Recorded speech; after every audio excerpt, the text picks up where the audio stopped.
Hi, my name is Gloria Garcia, and I'm the co-founder of The Goma. The Goma is a family company which I run together with my brother, and we are working in our first product, which is a platformer. It's about this little guy, and it's called Reggie, his cousin to scientists and most likely the end of the world. Yes. So we, in the Goma, we are developing a very fun platformer about this little guy, which is called Reggie, and is a visitant from the future which comes to save science. The game is called Reggie, his cousin to scientists and most likely the end of the world.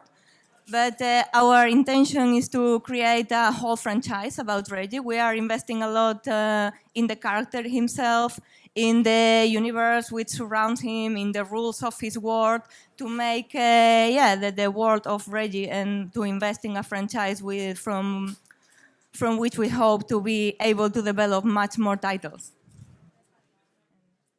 Next one. Hi, my name is Jose Massa. I'm from Black Chili Goat. We are developing Tape, Unveil the Memories. It's a game in, well, it's more like a narrative horror puzzle game in which you are in first person, in which you are a girl, Iria, who finds old VHS tape of his father that, well, his father disappeared 7 years ago, and then she kind of needs to go into her memories to unveil what happened to his father and know whatever things is that, spoilers. So yeah, well, the thing is that Tape is also a transmedia project. We are also writing the diary of the mother of the main character, Iria, Susana. So you can learn how her father and her mother get together and when everything starts to go wrong. So thank you. Hi, I'm Victor from Cassiopeia. We're there. We developed Task Force Campus, an indie shoot 'em up inspired by the classics, the Japanese classics from the 80s. And then we're developing some secret games right now. And that one, the shoot 'em up, Task Force Campus, it's gonna be published in worldwide in every console because we signed with East Asia Soft. I'm Saverio from Troglobyte Games. We are going to launch next month Hyper Parasite. Is a twin-stick shooter, roguelike, very very hard with a new mechanic of the genre. It's going to be released on PC and multi-console with different publisher according to the area. It's anyway, it's already on Steam in early access. You can have a look, and it's also local co-op. And it's basically a game where you have to change your way to play. You have to snatch the enemies on the screen. Not all are enemies, but the enemies are welcome. So you have to snatch the powerful on the screen to let's say to win, to progress in the game. We have also other two projects. We are also working on other two projects. And okay, that's all. Thank you. All right, so I'm Maria. I'm from Flying Beast Labs. It's a studio in Madrid. I do communication and marketing. And the game we are developing is Magic Twins. It's a game in which the Magic Twins, that's called Abra and Cadabra, try to dye their clothes, and they unintentionally release the color Mageddon among the island where they live.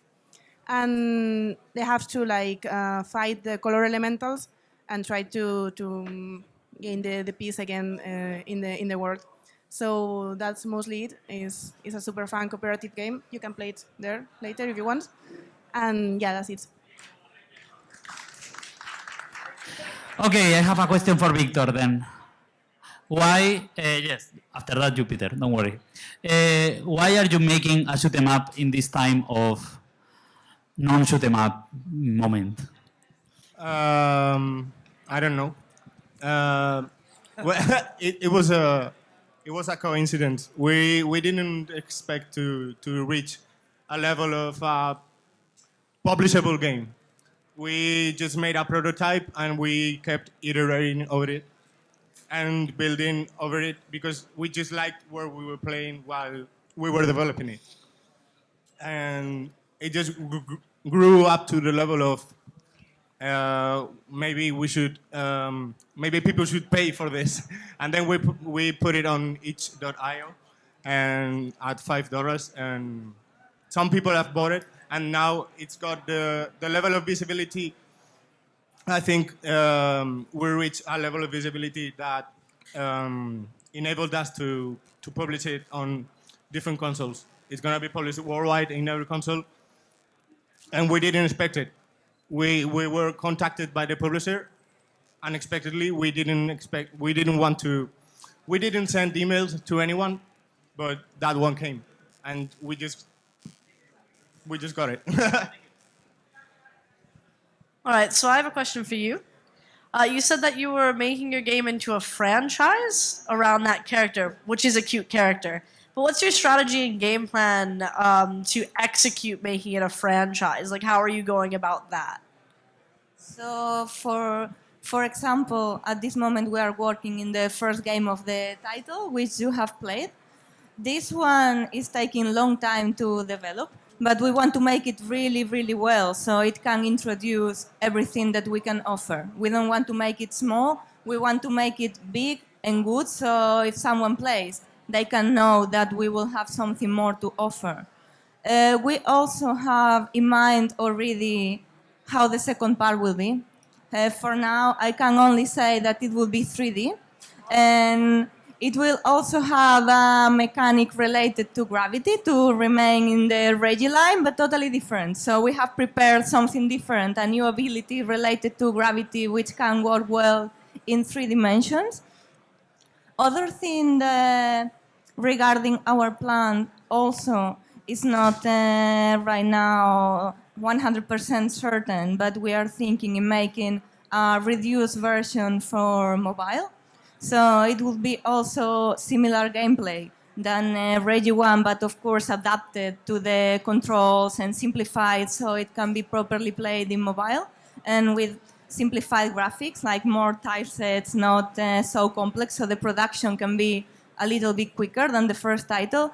And this one will be a midquel, so it would have some short scenes of a part of the story which is not, which is just mentioned in the main title. So it's something which goes in between. And for example, as another example, this is also something we are considering, but it's not 100% sure. We are also thinking in doing a really small and free visual novel about how the story of Regi starts. And this we will launch 1 month or 2 months before release for free for mobile to introduce this character to the world. And of course, we are producing plushies, stickers. We want to see Regi everywhere.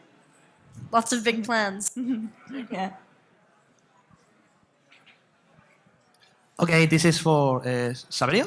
Yeah. Okay. Actually really curious about how did you end up, well, your main mechanic is basically you're a parasite and you get into the people and you play as the different characters you can get into. How did you come out with that plan? We like old arcades, and our inspiration comes from an old arcade from the 91. It's Avenging Spirit. It's a platform where you are a ghost, and basically as a ghost you enter in the body of the enemies and you use their abilities. And all over the story of video games, there are only 4 or 5 titles with these mechanics, which is indeed, anyway, it's very interesting. And there are no games where this mechanic it's in twin-stick shooter, which is a game, you know, it's a genre that now is, I mean, since some years is it's quite famous. It's quite diffused. He has his own audience. They like it a lot. Okay, all the many twin-stick shooters are with roguelike elements. So we fuse everything together, and with the 60 characters, all the abilities, I think it's a unique product, and I hope will be recognized by the audience. Anyway, thank you. Thank you very much. I want to send you one question to all of you. You can answer shortly. You know that more and more developers are starting to think in terms of transmedia. We had a presentation yesterday. So when you start exploring the potentiality of your idea, I mean, everything starts with just an idea, and you start developing an experience, a gaming experience. But sometimes, as it happens in VR or in other interactive media that are exploring not just linear and non-linear story, but also other formats like escape rooms or some other stories, are you also considering for your future projects or your present projects? I know some of you're already doing that, but any kind of transmedia approach? I see. I don't know. I can start since yes. For each of products, let's say, according to me, you have to see first the audience, the reception of your first product. Well, if it was good, is what was expecting. If the audience asks for more, then you can produce something else. It's a good start to say yes. If we have the funding, we go in more directions. That's all. I mean, it widely depends. Okay, so it definitely needs to go with the product itself. So you need to reassure that your product can work on a transmedia environment. So, for example, for Magic Twins, it can work. It would depend. But on Flying Beast Labs, we are actually trying another projects to have this point of view with the transmedia environment to have like this, this sort of I don't know how to say it. Like it's like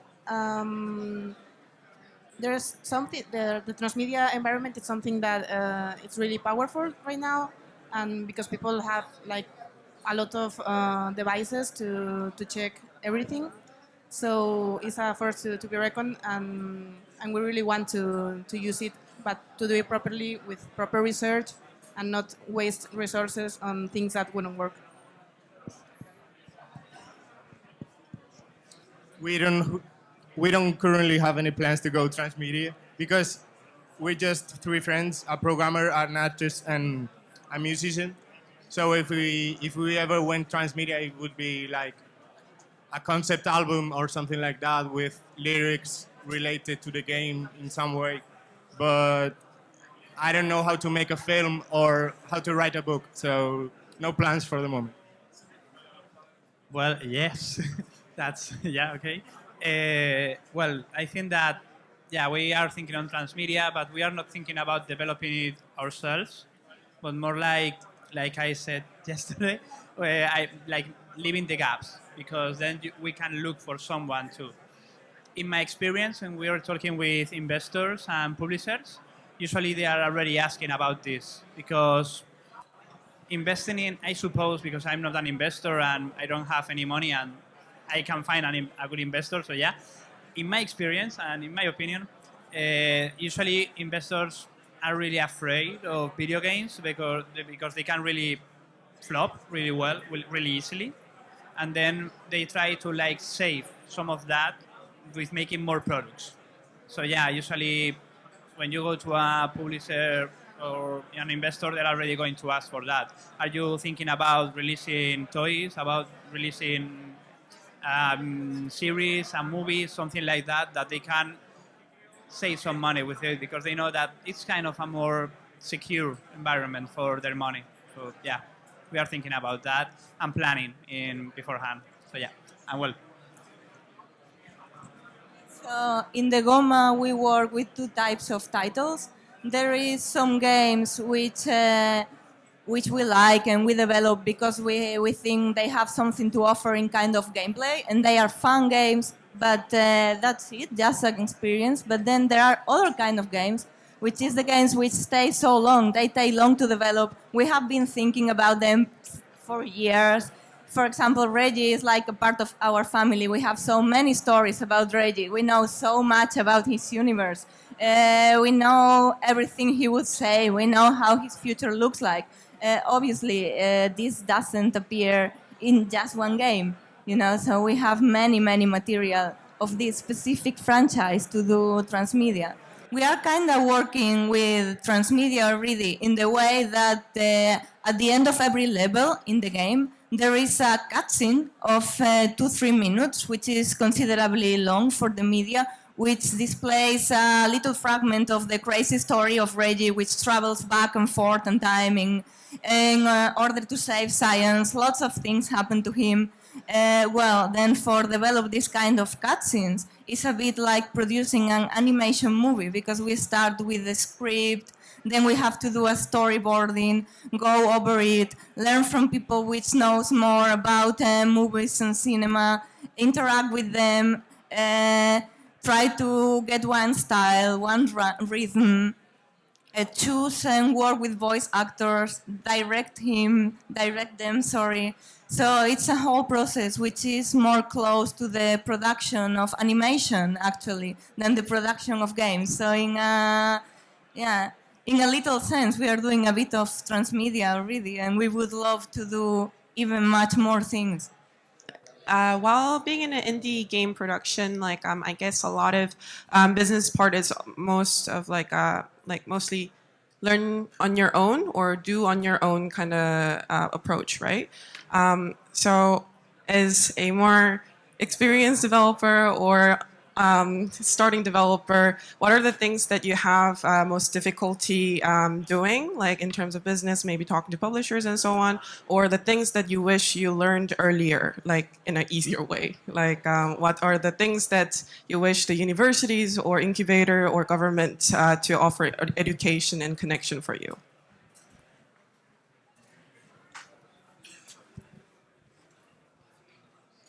Who wants to answer? Okay, it's me. For our studio, we had to internally we have people that work in the video game industry since 20 years, and now we are under the same flag. What we lack basically is the marketing, because everybody is good programming, everybody is a good artist. Nobody knows what does mean how to publish a Twitter. Nobody knows how to go out, let's say. You are very good, but you are on an island, you are nowhere, nobody speaks about you, and only that's why also you need to find a publisher also, because he does the marketing part, but also nowadays as is indie, to reach the publisher, or you go to events like this. We do marketing basically in the house. Yes, we wish to have a specific person, a professional in our team, which we do not have. We have to do things ourselves. I guess without, let's say, we're quite good, better than 2 years ago, for sure. And yes, it's very difficult to have an in-house person at indie price that does this full time, because also the person must catch the spirit of the game, of every different game, and how to transmit it, else it's a failure anyway.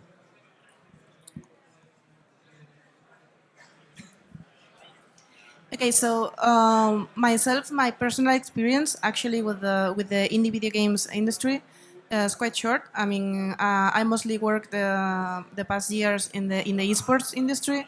So for me, I think that right now is like the most difficult part is like know that you are only one drop in an ocean full of awesome studios and amazing games, and most of them aren't going to be real, to be an actual product in the end. So you need to like keep it real, like to make sure that you do everything right, and the communication and marketing part that he said is like my job. So I think it's a very important part that not every studio takes in mind. So yeah, I think that the most difficult part, I think, is to get people to really know your product and the view that you have of it, like that you can really transmit what you really want to transmit. As a little indie developer, I would really like to do like this and know about business and finance and taxes and all of that, because I want to make money from this, but I don't want to go to jail. And I don't know everything like you have to do legally to like to do the business correctly. So that's the main problem right now, because we're gonna get the game published and we don't even know what we're gonna do right now. Well, mostly what he says. I don't want to go to Yale. Okay, yeah. Business, yeah, that's a lot. I think that's one of the checks. And I think that other, because a lot of us really love to do games and really are good at making games. Yeah. So, well, the thing is that you know your art, you know your like what you can do, but you don't know how to organize that. So yeah, for example, production, organization, and also like, well, business. And I think that is kind of related also with marketing and with all things, that knowing the project stages, that thing that's really important. And because if you can know the project stages and when to start something, when you are supposed to be in that time, it's really important. And then you can know if you can invest more in your product or not, or just leaving that in in the basement and waiting a few years. So yeah.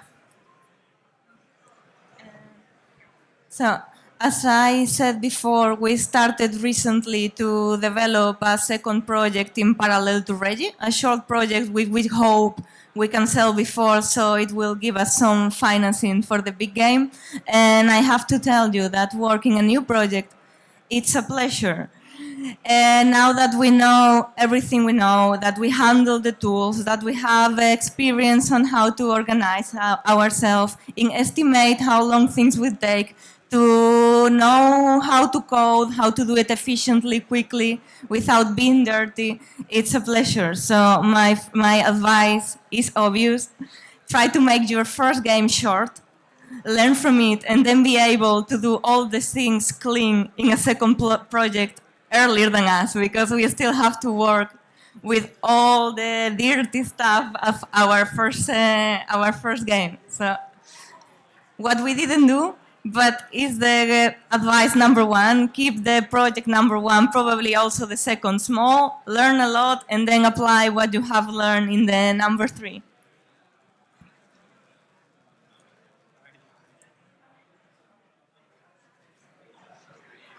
Hola, hola. Okay. My question is about the target of this kind of ferias. No sé cómo se. No. ¿Cómo? First? No, ferias. Conventions or fairs? Conventions. Yeah, for example. I mean, for example, in Jupiter and Tree's speech, they talked about the different kind of publics you have to choose as your main target. And for example, when you choose as a junior developer, a student, what do you prefer? What do you personally prefer? A bigger target, a bigger convention where you have lots of public, or something more like this, more specific, more driven to a certain public that you know is going to listen? What do you think is best for indies like you? Maybe I need a minute, so anyone? Okay, sorry, I didn't want to steal it, but basically, I read somewhere that for a studio, you go out to the events when you have 2-3 games released. Let's say the first year. The first game is not so relevant, but the second game, the third game is better that you go out. And we did it instead for the first game, and of course all the events we could reach. So I've been in Lithuania twice, in Köln twice, Red Z, in Rome, Milan, here in Barcelona. In Barcelona, 3 events, and Madrid also 2. I mean, it's 3 years that go around Europe. and they canceled the GDC lately, so we're supposed to go in San Francisco. So what is reachable, basically I do, personally, because you need to make contacts, you need to make networking, and I came here basically for, let's say, for the distance. Also, because it's very target event, okay, to speak with the publishers, very targeted event also. And also for the release next month of the game. So it's everything comes together. If it's too far, you see someone is not going to attend, sometimes it's better to reconsider it. But we're, okay, not crazy. We're just very, let's say, very happy to participate in all the events and to do all my best, despite the difficulties to be present everywhere, which is not possible. But let's say with the aid of AEVI, for instance, we've been to Madrid and to other events like this. Perfect. No? Yes, no? Okay, so you really need to know your budget when you're planning for that. So you need to know your objectives, like have it really clear. So if you want to talk to a publisher, you need to know if the kind of publisher that you want is going to be there, and if you're going to be able to reach them. Because if the event is too big, maybe you can't be if it's your first game or something like that. And so maybe you can target some medium conventions instead, because it's the possibility of talking to the people you want to talk it's bigger. And if you have, for example, a booth, you can have like some visual aids, so everyone can remember you better. And yeah, I mean, the thing is keep it real. That's it.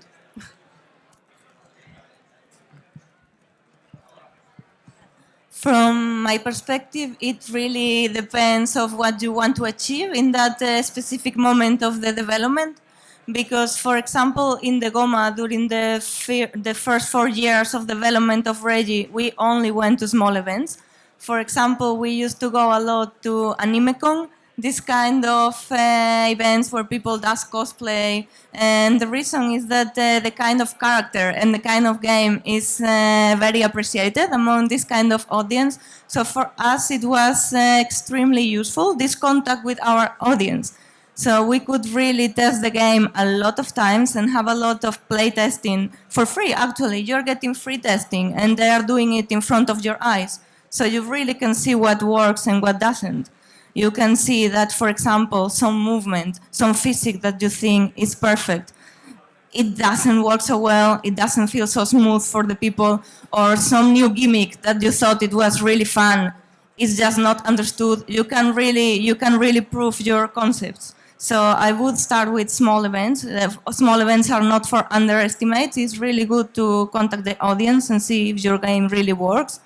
And then when your title is more shaped, this is the time to invest more and go to bigger events like Gamescom or this kind of places where the focus is the business, right? You go there, you have an agenda, and you have no breath. You have a meeting at this time, a meeting at this other time. You have an hour, no meetings, then you just run around seeing who you can meet. It's something totally different experience and different objectives, big and small events. Okay, so why choosing a convention? And well, it depends on, it's a hard question, but I think that one of the things I really like from conventions is like asking other developers. For our game, our public is mostly on internet. It's not going to be tomorrow here, and it's not going to be attending conventions. They are at their homes, like thinking about weird theories of different games. That's our kind of public. So the thing is that that target is not really interesting for us in here. What we are really learning is this kind of things, like other guys making transmedia or the problems you are having with something. So yeah, we really prefer the small ones, and if we go to a bigger one, it's just because we know that there are going to be this kind of investors or publishers, and we only go if we can make an appointment with them. like, well, maybe if we can chase them, the convention is also okay. But we try to like make appointments for that. So more or less. Well, I don't have much to say because this is our second event, and we just go to anything that's affordable for us. This one's free. I don't know if other ones you have to pay to enter. I don't know. But I would like more government-funded events in every city, on every country, because what I really like from these events is meeting young developers, students that are making all kind of things, like making this because they like to make it. They're not looking for money. They're not looking for anything. I like meeting these young developers. Young developers like Yeah. Okay, you have any more questions? I have a very short one. Something that people sometimes don't understand when you talk about indie games is that there are very different levels of indie games. I mean, an indie studio is not. There are indie games that they have even a marketing professional, or they have a lawyer in the team, or a musician, and others that they're just an animator, an artist, and a game developer. But what do you think if we could learn a little bit from the indie filmmaking industry, in terms of indie co-productions? I remember I think it was 1 or 2 years ago in this same event, in the Valencia Indie Summit, that we had a keynote by Tequila Works. And Tequila Works, they were saying, hey guys, I'm just trying to learn as much as possible from what other people did before. And sometimes those learnings, even if they are old people, they are really, really, they're really useful, And they say, if I have good artists and good programmers, and I need money, maybe I should go to look for other people that they have a better access to financial sources, and not just knocking on the bank's door, to avoid, as you said before, potential legal or financial problems. Do you think that indie game studios sometimes they are, like trying to reinvent the wheel again and again and again, instead of trying to join forces to look for more co-creation approaches, and that we could maybe in this kind of events try to interconnect, to try to do the best you can do with what other people can do best, and try to do better and bigger and more collaborative works? Yes, I really like you said, meeting all kinds of people in these events, but maybe there's some competition between studios. But when we're here, I think that all goes away. Like we connect with developers because I don't know, because we're both developers. Each one of these guys you talk to is very kind to you, gives you very kind feedback, and gives you any kind of advice you need. I think I've learned and I've made many friends from this kind of things, and I don't know. I don't know what to answer exactly. Well, I think that, we can. And here in Spain, there is a lot of talking about, like comparing the film industry and the video game industry. And I think that, we can learn a lot from people that are trying to make like short films with zero budget. But the thing is that finding that different people that can help you with, like, for example, money. Yeah, maybe we can find some of them here, but here I think that it's more like a guild of shoemakers. Usually get to make their shoes cheaper because they are all making shoes in the same street. So if we are looking here for the guy who can make us like the animation for our game, because we need like I say, for example, in Tentem, they make like pay other company to make like the animation for their main the intro scene.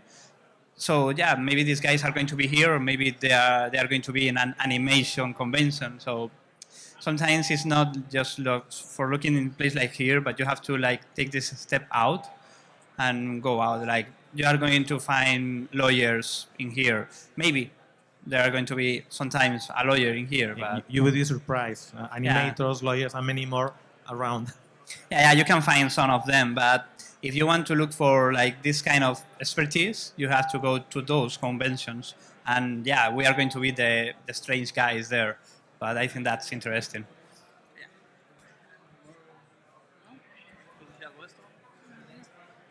Okay, I think, well, and that's it, I think. Any other questions? So thank you very much for your time. A big applause to them. We are going to take...